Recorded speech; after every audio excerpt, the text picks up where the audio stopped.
Traveling the back roads of the Blue Ridge in Buncombe County, it's easy to see what draws people to the area called Hickory Nut Gap. It's also where you'll find a farm that has shared that name since 1916, a family-owned property that has always led by example. Jamie and Amy Ager are the newest generation at its helm, continuing to exemplify good stewardship of the land and working hard to redefine how we look at the food we eat and the land where it's raised.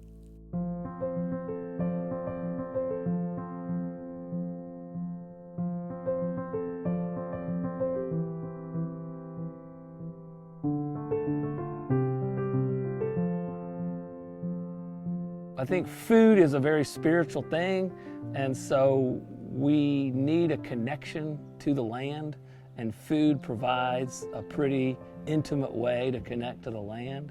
And I think that as you see more and more people disconnect from the land, then they kind of yearn to want to come back.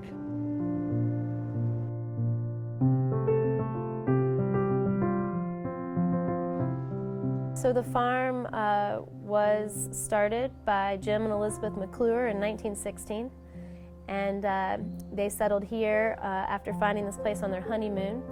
And my husband Jamie and I are operating at the 4th generation, and our children are 5th generation. So it's definitely seen a lot of people, a lot of animals, and a lot of life happening here. Really, the opportunity began when my husband Jamie's mother, Annie, and her 5 siblings decided to put this farmland into an agricultural conservation easement. And with that choice, they basically continued the legacy of farming here at Hickory Nut Gap Farm. We're choosing farming methods that maintain healthy soils and biodiversity, that utilize the landscape that we have for best practices. I went to Warren Wilson College and graduated in 2000 and got interested in sustainable agriculture and the sort of concepts of how do we improve the agricultural relationship with the environment and everything like that, and started thinking about grass-fed beef and pasture-raised pork and all these things. And I always say I graduated from Warren Wilson as a young idealistic guy, and now here I am 16 years later with 3 kids, and maybe not quite as idealistic, but pretty idealistic still, so it's good. Our shared vision for Hickory Nut Gap Farm involves cultivating people and cultivating animals and the family farm experience. We definitely want to bring forth the legacy that our ancestors have started and continue that in a sustainable way. The consumer's now asking for an environmentally sound. We need to figure out how we can continue to improve biodiversity on the planet, improve the environment. We need to figure out how we can it's not just sort of production mentality. We need welfare concerns with the animals and take good care of the animals. And then we need to think about people's health too. With grass-fed beef, you will definitely, there's research that shows higher omega-3 to omega-6 fatty acid ratios. And the omega-3s are found in the fats of the grass-fed beef, and that's where a lot of the benefit comes to us. There's dietary things like that help a consumer make a great choice.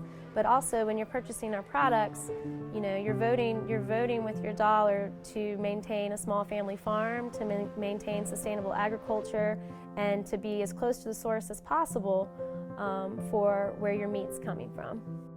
Education's important. Education is definitely, you know, anytime you're in the product, you're selling a different product. We can't sell our pork for commodity prices and expect to actually make a living. So we have to be able to educate the consumer on why it's valuable. Just this past fall, we opened what we call the Hickory Nut Gap Kitchen and Butchery. And in there, we do all sorts of things. At the butchery, we bring in whole hogs, and we cut those down each week and are making some simple charcuterie items as well as just fresh cut, custom cut pork. And then we have a kitchen where we serve lunch every day. And that's been a locally sourced menu, all of our meats and locally sourced produce. We have a baker that makes fresh buns, and we're just like, every week we have a new special, and it's just delicious. Also with the kitchen, it's given us the opportunity to be able to offer some classes and to start our on-farm dinner series. I think that we have to, in agriculture, figure out a way to build better relationships with consumers. I think that the industrial models that we have are there for a reason, and at the end of the day, farms have to make a living, and so what's important here is that people can actually come to a farm and feel like it's okay, and touch and feel the animals, to smell the smells of a farm, to actually be part of the journey that we're on, which is to an agriculture that is more humane, better for the environment, and ultimately we can build a healthier future for everybody.